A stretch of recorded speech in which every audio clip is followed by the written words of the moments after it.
আসসালামু আলাইকুম। কি আসসালামু আলাইকুম? দেখে যান। আপনাদের কি কোনো ন্যূনতম জ্ঞান নেই? সময় নেই, অসময় নেই, এসে বিরক্ত করতেছেন। আমার মনে হয় আপনারা সবচাইতে ফালতু লোক। গিয়ে কোনো কাজ কাম খুঁজেন।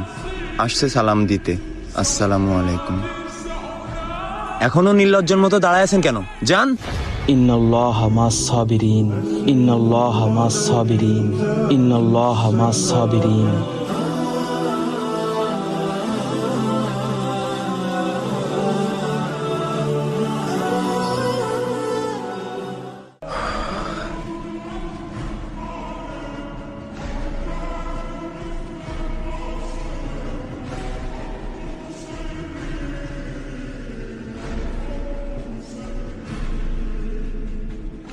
আমি শেখ হুজুর, আপনি ওনার জবাব কেন দিলেন না? আপনার বলার দরকার ছিল তাবলিগ কোনো ফালতু লোকের কাজ না। সারা দেশে আপনার 10টা রেস্টুরেন্ট আছে, 20 বিঘা জমির উপরে আপনার একটা ফ্যাক্টরি আছে, এছাড়াও আপনার প্রপার বিজনেস আছে। সেলিম ভাইয়ের কথাই বলতেন, উনি তো একজন MBBS ডাক্তার। বললে উনি হয়তো বুঝতে পারতো তাবলিগ কোনোভাবেই ফালতু লোকের কাজ না। নাহিদ ভাই, আমি যদি তাকে টাকা দিয়ে ইমপ্রেস করতে চাইতাম, তাহলে হয়তো তার ভিতরে আল্লাহর দিন পৌঁছাইতো না, বা দিনের ভালোবাসা ঢুকতো না। আর আমি টাকা দিয়েই বা কেন তাকে ইমপ্রেস করব, যে জিনিস এই দুনিয়াতে সীমাবদ্ধ।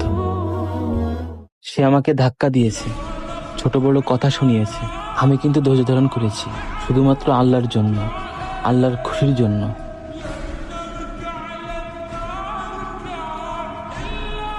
হয়তো আমাদের ধৈর্য ধারণ করার ওসিলায় আল্লাহ পাক তাকে মসজিদে নিয়ে আসতে পারেন। আপনি ঠিকই বলেছেন আমির সাহেব।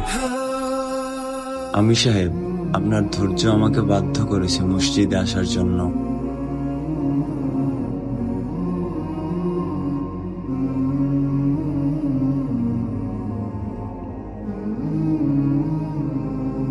আমির সাহেব, আপনিও আমাকে ধাক্কা মারতে পারতেন, ছোট বড় কথা শোনাতে পারতেন, কিন্তু আপনি তা করেননি। আপনি ধৈর্য ধরেছেন। আপনি আসলে একজন মহান ব্যক্তি। বিশ্বাস করেন আমির সাহেব, আমি খুব পেরেশানির ভিতরে পড়ে গিয়েছিলাম। কি আসসালামু আলাইকুম? আপনাদের কি কোনো ন্যূনতম জ্ঞান নেই? আমার মনে হয় আপনারা সবচাইতে ফালতু লোক। গিয়ে কোনো কাজ কাম খুঁজেন। আসছে সালাম দিতে। এখনো নির্লজ্জের মতো দাঁড়ায় আছেন কেন? যান।